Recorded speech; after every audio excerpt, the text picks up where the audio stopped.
Alright, we should be live. We're back, and we're working on Ashling the Limitless. Here she is in case you need a reminder of how she works.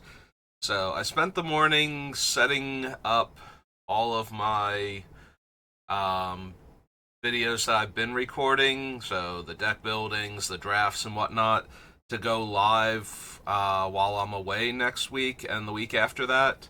And I do just barely have enough videos, so this one, by the time this one goes live on YouTube, I should be back. But it's gonna be, there aren't gonna be any Ninja Turtle drafts because I will not be here to do them, but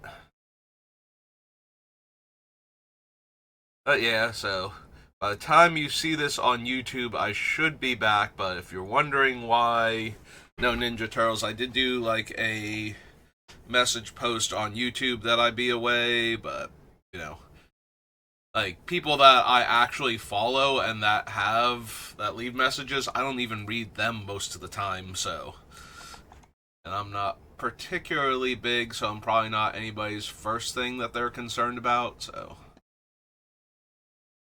I do appreciate the people that are concerned at all. So we're on 88 cards right now. We need to get her down to 60 so that way we can add in the lands and be done. Excuse me.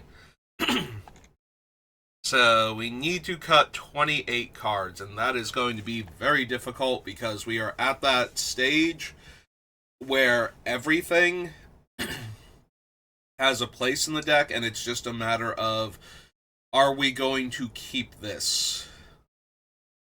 Because I want to keep most, if not all of it. We've cut some things that, when I first started building the deck, we cut the first card, one of the two cards, like Ashnod's Altar and Nim Deathmantle, are the first two cards I thought of when I saw Ashling.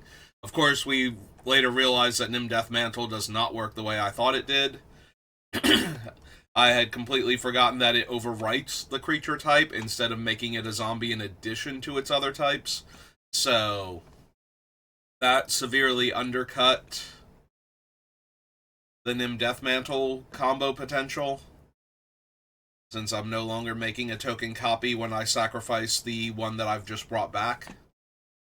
It's not terrible in the deck, but it certainly was not what I was hoping for.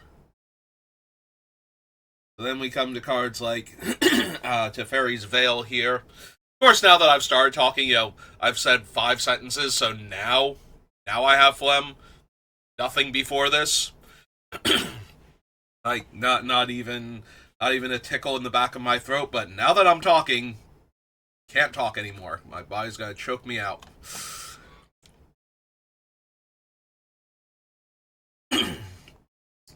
Alright, we will, as always, try and power through.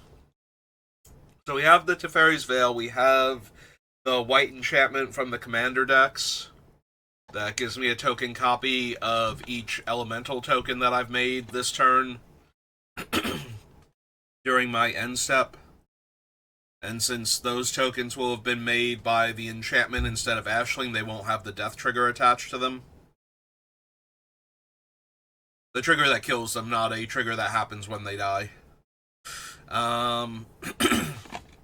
Sorry, death trigger means something different in a lot of Magic parlance, so I do want to keep both of those because I like that there's a way to actually keep the tokens in play every turn without having to spend the 5 extra mana each time, because let's be honest, the only way I'm ever spending 5 mana is if I can get the casting cost to evoke down to like 2 or less consistently. Like spending 9 mana is not happening to keep the thing around.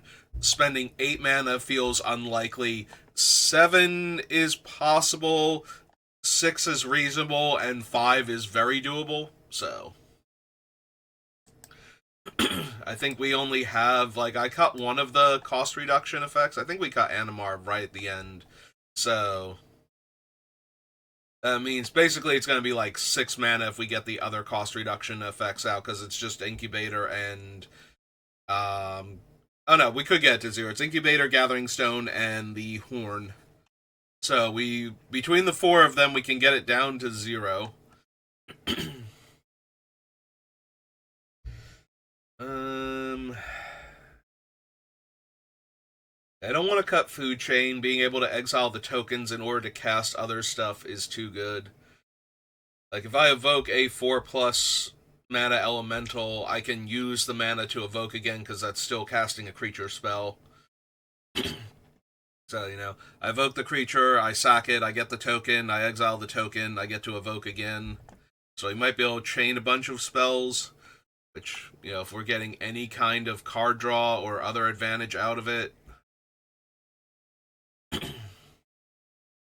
probably good enough. Mana Echoes lets us circumvent a lot of the mana that we're spending. It won't help us keep the creature around because we have to evoke the creature first.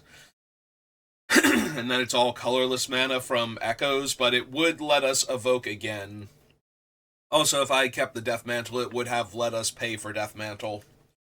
But I think it's still good enough right now. Maybe not. Maybe with Death Mantle gone, Echoes is just worse food chain. Or neutral food chain. Mana Echoes requires volume, while food chain requires casting cost, and I definitely have more creatures where the casting cost will be high enough. Like, there are some of them where we can evoke that elemental and then possibly evoke 2 elementals with the extra mana off of it without any cost reduction effects going on. Like, we don't have a ton of 8-drops, but we do have 6s and 7s all over the place, so if we were to evoke, excuse me, like, we evoke 1 6-drop, and then it dies, and then we get the token, we exile the token for 6 mana. If we evoke another 6-drop, then we can evoke, like, another creature after that, just with the mana from food chain. Like, that is not an unreasonable sequence from my deck. It does require us to have a bunch of the elementals in hand at the time. So, there is that. We do have, we have a lot of powerful card draw, but we don't have, the card draw we have is powerful. We don't have a ton of card draw. So it's like, Greater Good and Kindred Discovery are, the 2 biggest ones to put a ton of cards into hand. And then we have a couple of other cards that will give us some cards, but I wound up cutting some of the less useful card draw spells. Yeah. We have Mole Drifter. Null Drifter is less impressive for the card draw, but it is still card draw, and then it has the Annihilator, so. Yeah, maybe Mana Echoes doesn't get to stay. It's still really strong, though. It does not have to make the 4+ mana for us to evoke another elemental. If it allows us to evoke 2 elementals in a turn where we would have only gotten 1, yeah, if we spend 4 mana to evoke an elemental, and then it and Ashling are in play. Actually, no, we always get the 4 mana, don't we? Because it and Ashling are in play. So the first one comes in. Yeah, I think I figured this out last time, too. It's like, I'm always forgetting that because we're evoking with Ashling, we're getting 2 triggers with 2 elementals in play twice. 2 triggers with 2 elementals, so it's happening twice. Which is the 4 mana that we need to evoke the next elemental. Yeah, okay. As long as nobody kills Ashling in response. And really, if they could kill Ashling in response, they probably should have killed her before I got to my main phase and was able to cast a creature spell.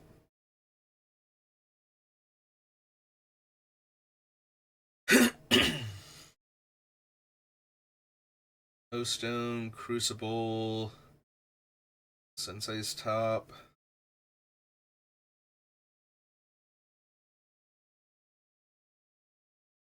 Want Doubling Season. I mean, I want all of the cards that are still on the list, but I think Smoke Braider and Flame Braider. There's a part of me that's like, well, they're little creatures. They're going to get swept away by anything, and they also die to tons of cheap removal. but it's also commander. Like, how much cheap removal do you have that doesn't kill almost anything anyway?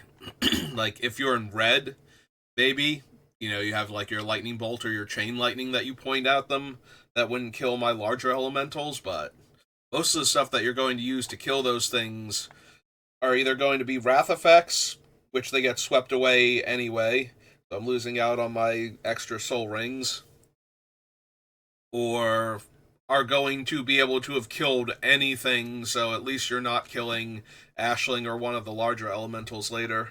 So.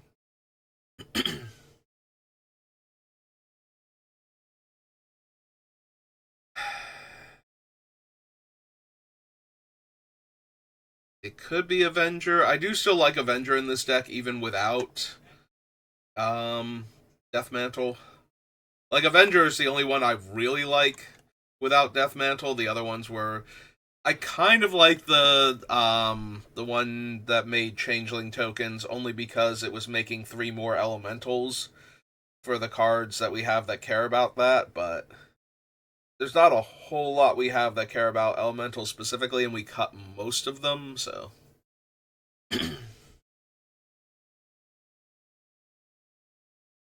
Keeping the Magma as a weaker backup Goblin Bombardment. That's also an elemental and therefore can be evoked and have other things done with it. Parallel Lives, Mikaeus stays.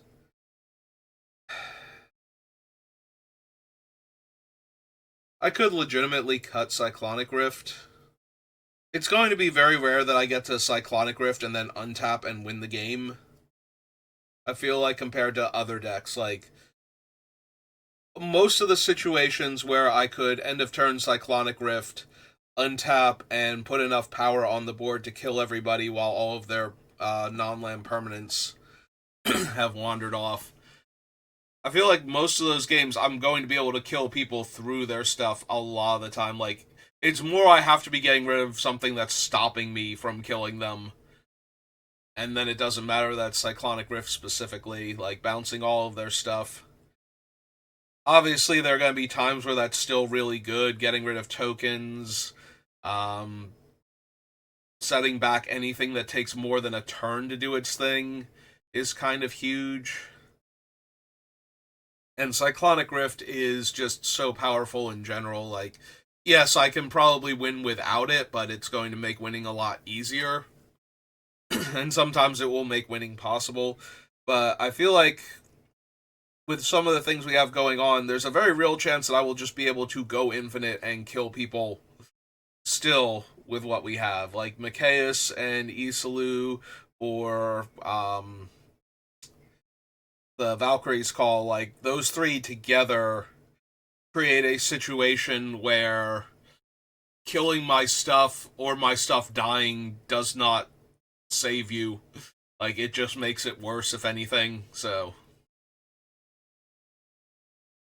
And we are designed to kill our own stuff, so if it makes it worse for them, we should be able to actually win just by sacrificing our own things and having them constantly come back. But Cyclonic Rift does make it easier. It takes away things that might get in the way of my army of infinite, elementals triggering. But a lot of my other stuff gets driven. I do have Farewell and O-Stone, so. The other argument might be that maybe O-Stone can go, and we just keep Farewell and Cyclonic Rift. But I do find O-Stone is my preferred flip the table card. Because Cyclonic Rift, if you cast it because there's a problematic thing going on, it does not always stop that problematic thing. Like, O-Stone tends to kill everything, so they need recursion in order to re-establish whatever sequence was causing us to lose the game. But Cyclonic Rift, it's all back in their hand, so if they were able to do it before, maybe it takes them 2 turns before they can do it again. Or maybe they just have the mana next turn and can just redeploy and start doing whatever combo it was. So I'm slightly more inclined. The upside to Cyclonic Rift is if it starts happening, um, we can disrupt it right there where O-Stone would need to be in play, and then they probably don't go for it while I have an onboard reset button. So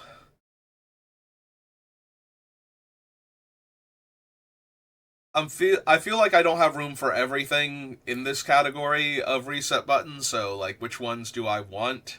And I think it's Farewell and O-Stone. So sorry, Cyclonic Rift. Need to make cuts. I need to make 28 cuts, and if I'm thinking this hard about cutting it, it's either I have to cut this or I have to cut one of the other two, and I think it's Cyclonic Rift. If you think Cyclonic Rift is better than O-Stone, by all means, cut the O-Stone. But that's where I'm at with it. I would prefer to kill the thing, but probably have to do it at sorcery speed more often than I would prefer to bounce the thing, because I have a bunch of other instant speed remove a permanent from the game effects like going on in this deck that I can use to break up most combos. So yeah, the main thing that Cyclonic Rift has going for is that I can either do as a 2-mana instant to bounce the most problematic thing right now, or 7 mana to get everything out of the way so that I don't necessarily have to go infinite in order to kill everyone. So I do think Cyclonic Rift would be good in the deck. I just don't have room for everything, and I want the things that let me do the cool thing more than I want the thing that's like another thing that's going to stop the opponents from doing their cool thing when I have all of my other options. Like, it's possible Cyclonic Rift would be better than Casualties of War. Casualties is a sorcery. Man, the viewbots keep doing this thing now where, like, they pop in back to back and I go to ban one of them and the other one pushes it out of the way while I'm trying to do that.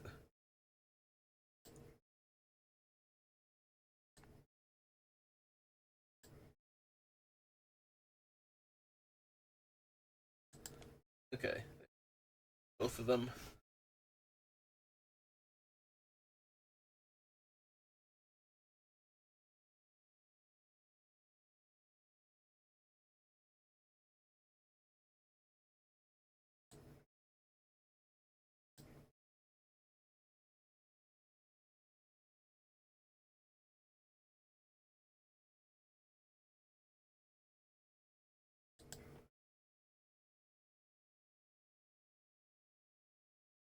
Yeah, they're from the same thing, too. Like, they're just sending out their bots. Back to back waves. It's like, if you're already advertising to me, why are you advertising to me? Like, oh my god. Are you hoping that if two different people start telling me this, that I'll think, oh, this is super popular? Like, your insult to my intelligence is absolutely maddening and makes me want to destroy you. More so than you're spamming my chat with your dumb bots.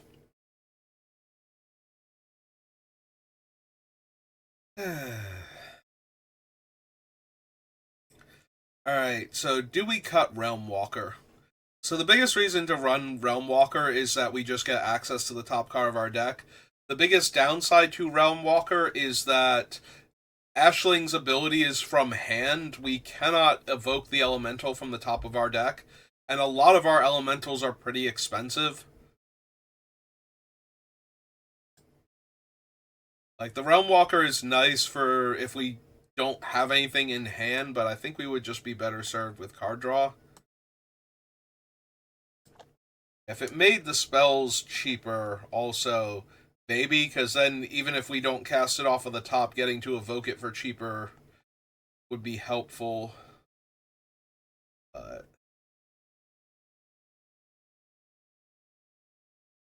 definitely want to keep Ascendancy. That is one of the more powerful cards in our deck. Titan of Industry.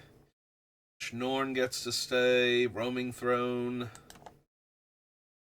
Yeah, all the things that let us double trigger are things I'm very interested in. You like Maha. Do we cut Funeral Room? I keep thinking about cutting it when we get to it, and we already cut the Bloodline Calling. We probably can. Like, the 1 point of damage whenever our things die can add up, but it's the only one that we're running, and I don't think we actually need the aristocrat style thing because I'm sacrificing all my stuff. Like, I don't think we need the Blood Artist effect.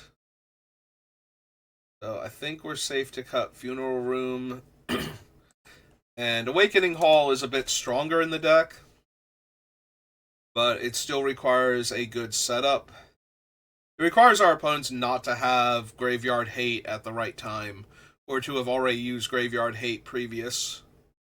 And that's usually asking a lot.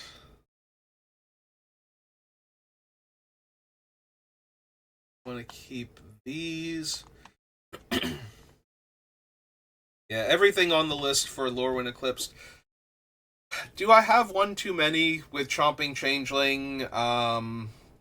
The whatever it's called, the one from Modern Horizons 2, and I think it's like Groundbreaker or something. And no, Groundbreaker's the Ball Lightning variant. In green. Foundation Breaker? Something like that. Anyway, so we have those two. We have the Titan. We still have Aura Shards in the deck. Like, do we need all three of them? I'm willing to bet the answer is no, so then the question becomes... At that point, I think it's the Foundation Breaker. It's one more mana to cast, it's a 2-2, but it also naturally has Evoke for 1 and a green, so if we were to evoke it on the cheap, we would still get, 2 elementals, and they would both trigger and kill 2 different artifacts or enchantments, whereas Changeling, I would have to spend 4 mana to do that. Yeah, I think we can afford to cut the Changeling. It's just a tiny bit of redundancy we don't need. The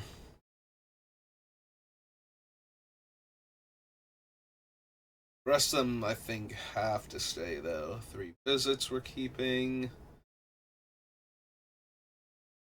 Really like the 2 Cavaliers, Risen Reef, Yarok.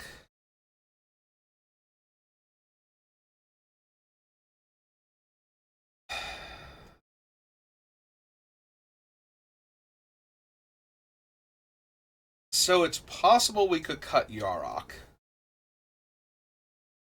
Yarok is the most expensive of our double trigger effects, besides Elesh Norn, Mother of Machines, and Norn is shutting off our opponent's ETBs. The biggest reason to not run Norn is being concerned about opponents stealing her when a lot of my stuff comes into play abilities. Like, I'm super focused on that, so an opposing Norn hoses this deck really hard. So having an extra Norn that somebody can steal is a bit rough. But at the same time, getting our triggers twice and them not getting anything is probably too strong. So Yarok is the most expensive one at 5 mana, and it's also 3 colors. And evoking it does not help. Like, the main reason originally to run Yarok is because it's an elemental, so we get the elemental triggers. But evoking Yarok doesn't really do that much. Not the triggers, the synergies. But evoking Yarok doesn't do that much because we have to be able to evoke something else immediately afterwards. Because it's nice that we'll get double triggers off of Ashling for evoking Yarok, but then the Yaroks will all die except for one of them anyway, so it doesn't matter that we got 2 extra Yaroks unless something else, like an Omnath is in play or something where we get to throw around lightning bolts because my things are dying.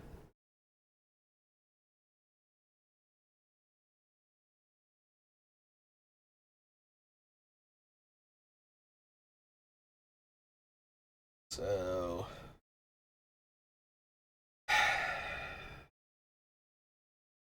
yeah, every one of our other makes a thing trigger twice cards cost 4 mana or less, except for this one and Norn, and I think Norn is just better.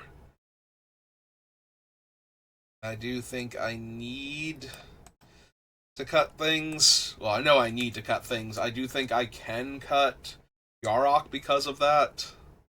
If Yarok were not legendary, if it were just a, like weird elemental creature that had this ability, I would actually be more tempted to cut Norn at that point. I certainly would not be cutting Yarok. Yeah, if I could evoke Yarok and get potentially multiple Yarok, well, I would get multiple Yarok tokens because I control, like, oh wait, do I get them for Yarok? Because I sacrifice Yarok and that's what triggers Ashling, so Yarok's not in play anymore. I was thinking that Yarok was in play to see itself be the thing that's dying, but it sees itself die, but it does not, like, Ashling can't trigger, like, it can't see Ashling's trigger because it's already dead at that point. Because it has to die for Ashling to trigger. So yeah, we wouldn't even get extra Yaroks then. Like, if it wasn't legendary. Okay. So yeah. Do not need Yarok then.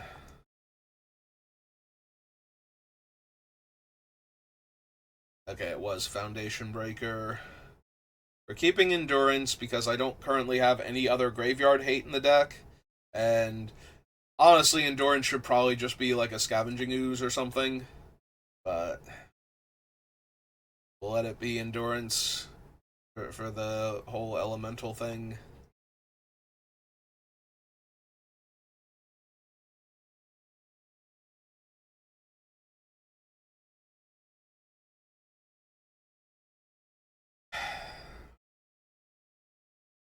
Am I going to cut Martyr's Bond? I really like having a backup, but I keep, like, every time I hit it on the list, it's like, do I actually need it? Because we're getting to the part where it's like, do I need it? Because we do not have room for everything. Something has to go. And Martyr's Bond is definitely one of the things that could go. Alright. Don't love it, but that will be true for a lot of the things when we get down here. I also think Molten Echoes is just a slightly worse version of a lot of the other cards that we have. The upside to Molten Echoes is that if we actually cast something, we're still going to get the... like, if we cast it normally, we're going to get the token copy of it until end of turn, and the things that we have that benefit from that. If we don't want to sacrifice the creature right away. But...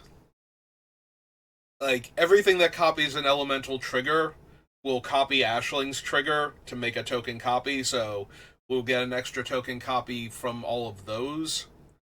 And all of the doubling season effects will give me extra tokens. So it's really only when I cast the elemental normally, and I'm not doing that enough, I don't think. Because yes, I can still get a free token out of it when I evoke the token. Like, that still works, but all of the other things are doing that, but slightly better. I do not have room for everything, so I think this is a lose the Molten Echoes situation. You want to keep Solidarity, definitely keeping Lamentation.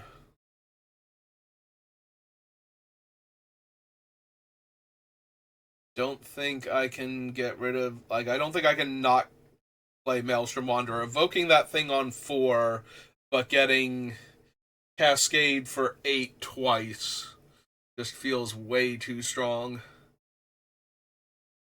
Right now, Living Lightning still gets to stay to buy back my removal spells and whatnot. Alright, so see. Realm Walker and Yarok are down below.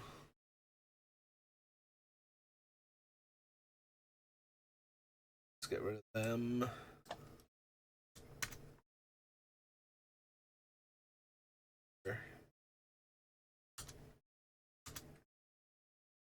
So 1, 2, 3, 4, 5,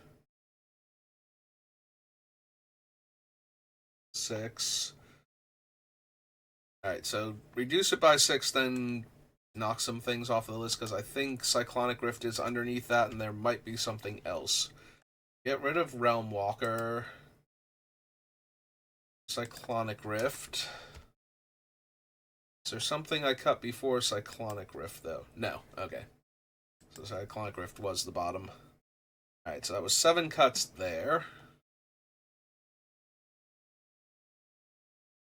Alright. So I need 3 more cuts off of the list for me to have cut 10 cards today.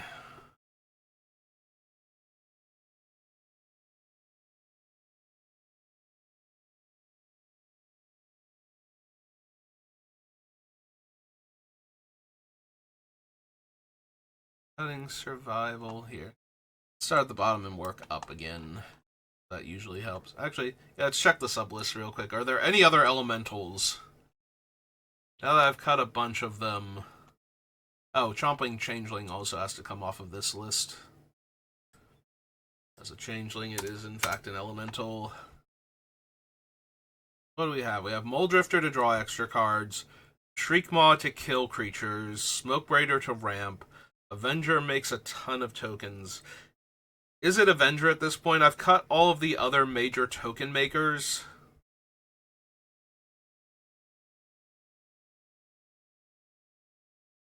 Maybe it really is Avenger at that point.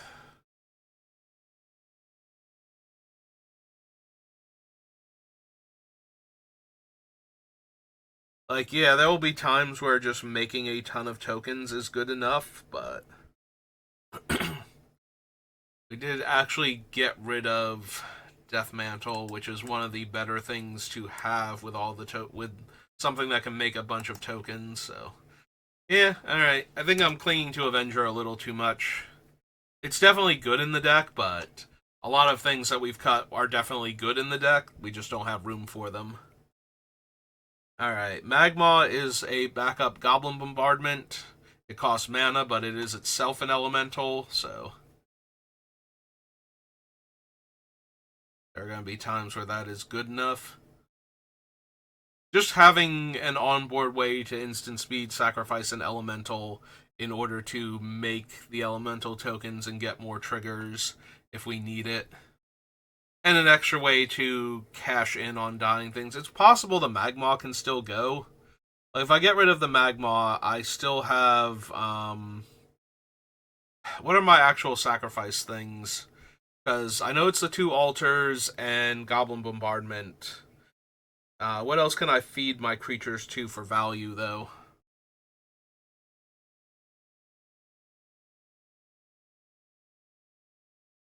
Need to double check that.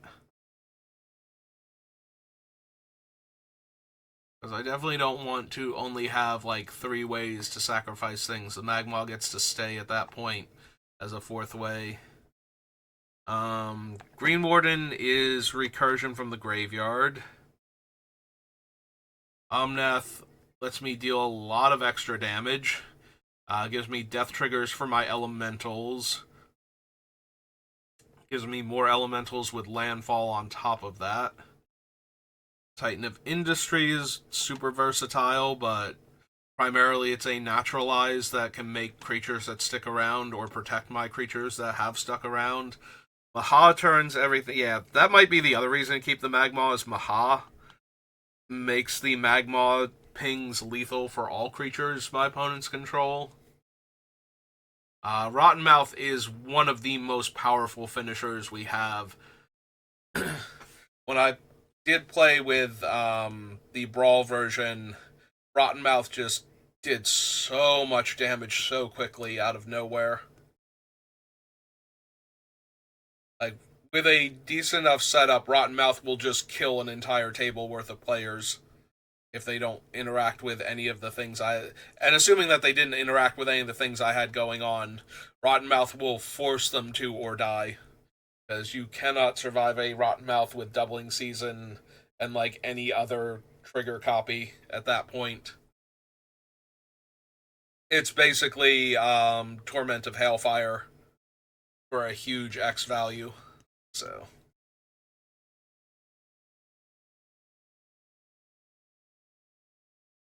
you want Erdu. I want Erdu because both Erdu and Isalu are very strong in this. Erdu does let you convoke the evoke cost, so tapping your creatures to pay for evoke is a thing. But Isalu's persist effect is just so good in this deck. Like, even without any of the infinite combos with it, giving all of my things persist with how the deck works is just too strong.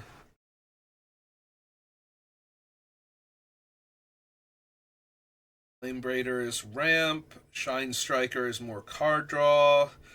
And Flame Travelers is a copy effect. Cavalier is a generous gift, effectively, that we can trigger multiple times. And its death also gives me back, things like Doubling Season and Roaming Throne and, all the other good artifacts and enchantments that are letting the deck work properly. Cavalier of Gales is just way too much card quality and actual card draw at the end of the day, too. We are drawing 3 cards and only putting back 2, so we're going up a card in addition to being able to improve the overall quality of the hand. And the innate shuffling, having a living brainstorm that goes off twice and shuffles my deck afterwards each time is just way too good. Risen Reef is just too much. Like, we're either getting to draw our entire deck or put all of our lands into play, and both of those are great. And sometimes, like, a lot of the times it's going to be both. We're going to get multiple triggers or copy the trigger, and then we're going to create multiple Risen Reefs. Or multiple elementals to trigger the Risen Reef again and again. Graveshifter is recursion. That can get itself back. I mean, the Green Warden can too. So both of those are fun for that reason, but it'll always amuse me that the new Graveshifter can get back the old one. Nation Breaker as a disenchant, Fury as removal, Grief to pull apart certain players' hands, control players, combo players. If we think they have something, attempting to grief them first to try and force the action so we might be able to get something else through. Solitude as removal, Null Drifter as card draw. Plus, that Annihilator trigger really starts to become a pain when this either hits super early or if we can make multiple copies of it. So I could see Null Drifter going just because we're not heads up. Like, it was very good in the Brawl deck because it's extra card draw, and then getting to swing with like 2 or 3 copies of Null Drifter is really backbreaking there. In Commander, it's less impressive, especially if it's not happening in the early stages of the game.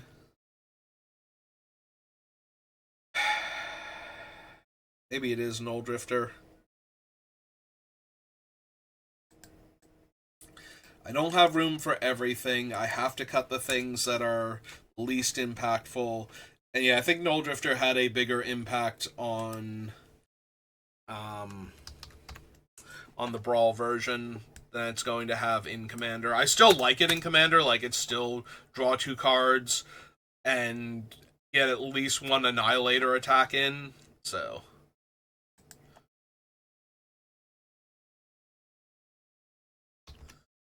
I do not think it is bad in the deck by any means, but I just don't have room.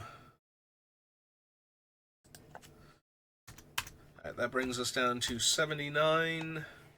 So I have like 10-ish minutes, so we'll see if we can get a few more cuts. One more cut would be 10 on the day. Pretty sure we can accomplish that.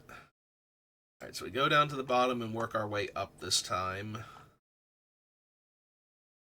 Should cut a couple extra elementals.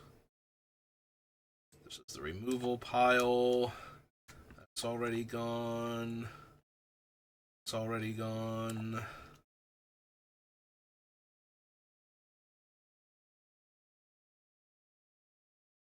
Alright, cut Royal Elemental too. That should be off the list.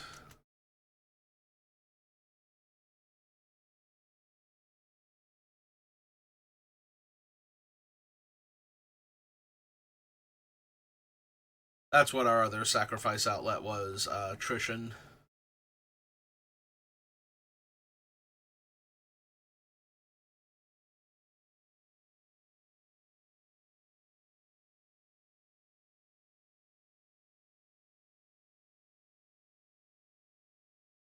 Alright, all of those get to stay for right now. Don't think I can cut any more ramp. I think we're like bare bones enough on ramp. Alright, so Green Warden is any card, right? I'm not misremembering that. It's not permanence or something.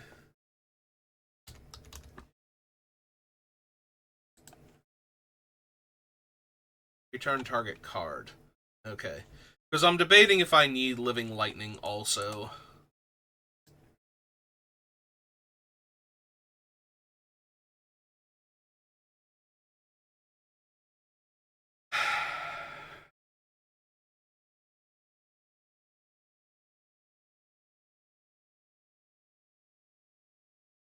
That does dramatically reduce the number of ways I have to get back non-creature cards. Like, I have one thing that gets back creatures, one thing that gets back instants and sorceries, and one thing that gets back artifacts and enchantments, and then one thing that can get back all of them. And one thing that can get back land, so I am very willing to throw my own stuff into the graveyard. I think we hold off on Living Lightning. It might wind up being the cut, but it's going to be the cut because I do not have anything else. Very similarly, Deflecting Swat might go. I'm not going to cut Fierce Guardianship. I don't think I can cut Fierce Guardianship from a blue deck in Commander. Like, I don't think that's possible for me. But Deflecting Swat is one of those cards that I do like it. I do know that it's powerful. It always feels like but a lot of the times the removal is just going to hit everything.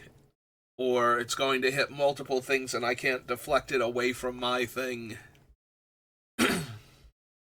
So, but that's the way I tend to play removal anyway, is that I have a bunch of things that have either multiple targets or just wipe the board. Like, yes, I will run spot removal just straight up, but I do have a genuine love of things like Casualties of War, Windgrace's Judgment, and Unexpected Absence. Like, watching me deck build, you know how much I love cramming those cards into the deck, so.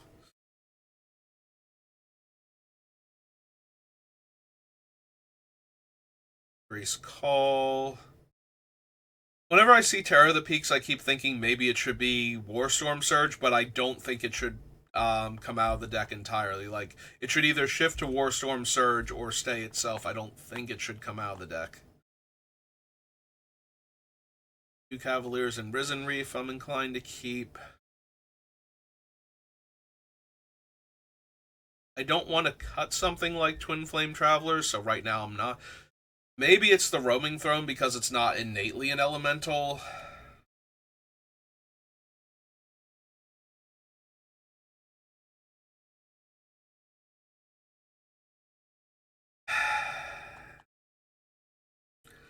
Not quite prepared to make that cut. That's going to be like one of the absolute last cuts if I do that.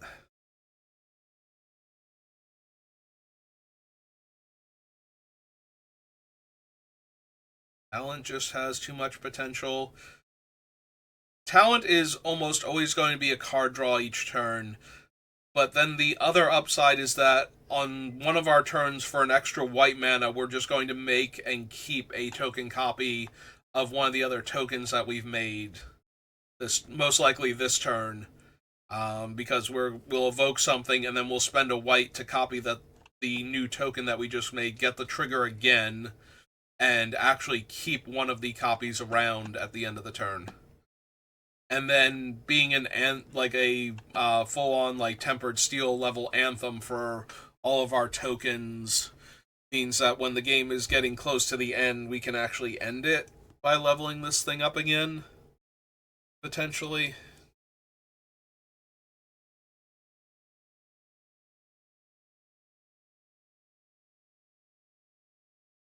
It is possible it's roaming throne. It's not Since it's not an elemental in the deck, I think is the biggest problem.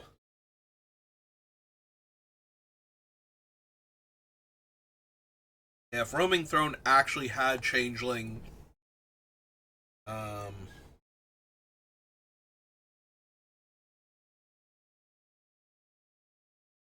weird. My phone came on, but no like alert popped up or anything. Like it just came out of sleep mode real quick. I don't know why.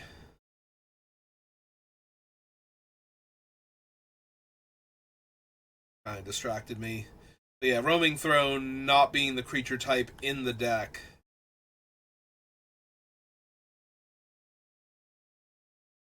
I don't think I can cut the ascendancy. The ascendancy is way too strong here. Yeah, if I sacrifice a 7 drop, I get a 6 or a 5 back from my graveyard is just too good. We're constantly sacrificing things and we're putting giant things in the graveyard and we're sacrificing new giant things. So if any of them line up properly, that the Riveteer's Ascendancy gets to keep pulling stuff back, that's just going to be way too good.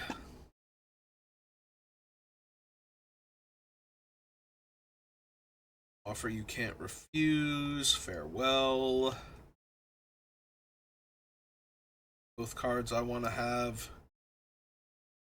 Yeah, obviously Fierce Guardianship goes in, and I don't have enough blue cards to run like Force of Will or any of those, but having a counterspell that hits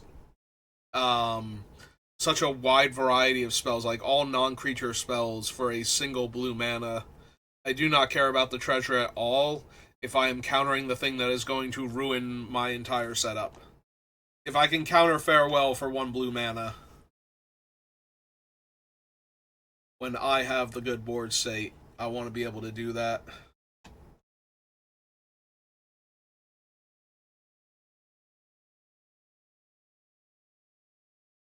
Yeah.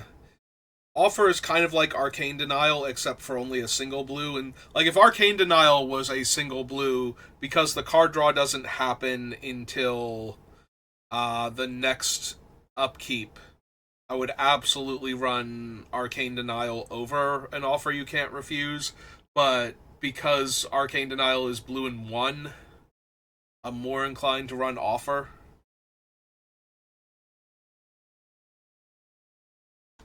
It's a lot easier on the mana. It's a lot easier to hold up 1 mana than 2 mana when my deck is this mana hungry. Like every 4 mana is another bunch of triggers and bonuses and whatnot. Like most of the deck functions at 4 mana. And by the time it hits 5, it can do 99% of its stuff. So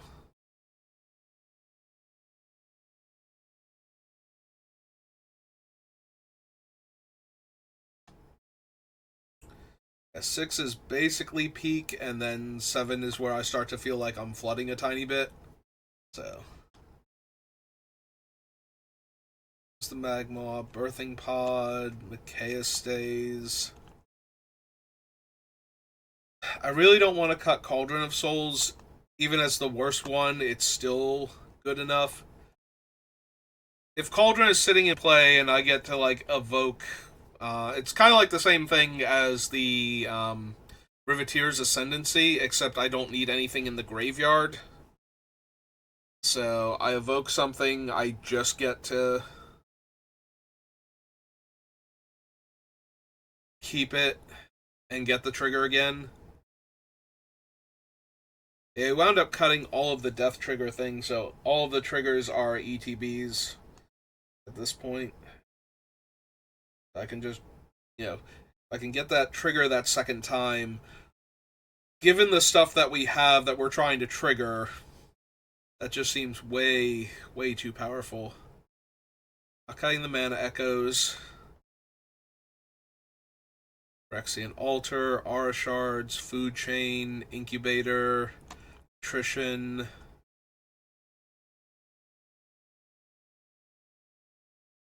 Power Stone, Greater Good, Survival of the Fittest.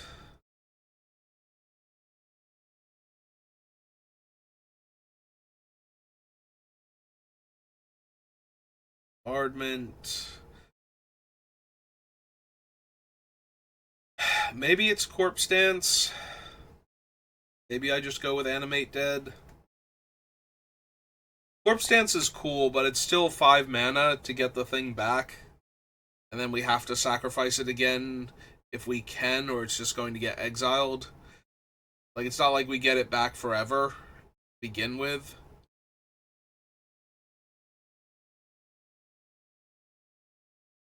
We have a bunch of other things that get our stuff back. We have the Ascendancy, the Mirasa, the Grave Shifter. Yeah, I probably don't actually need Corpse Dance.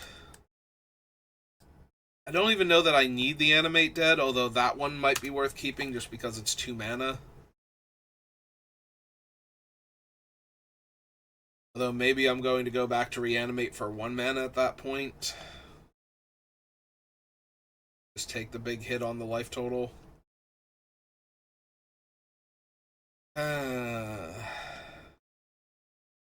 a lot of the time, yeah, the argument was, if I can afford to pay the 2, I would rather pay the 2 than the 8 life randomly.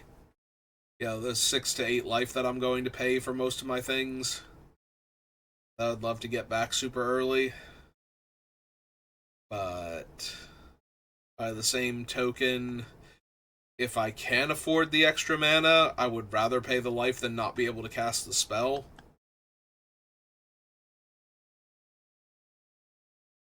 Alright, so we're past the 50-minute mark. We found one more thing to cut. So we're down to 18 cuts. So probably not the next session, but the one after that. Now, I am going away next week, so while I do have several days coming up still, and some of them are days, like a bunch of them are days off anyway, there is still the pre-release and there is still other stuff to do to get ready. So I'm going to try to finish Ashling before I go away, but I make absolutely no promises that it's going to get done. So that's going to do it for me for right now, so thank you for watching, and I will see you next time. Good rest of your day.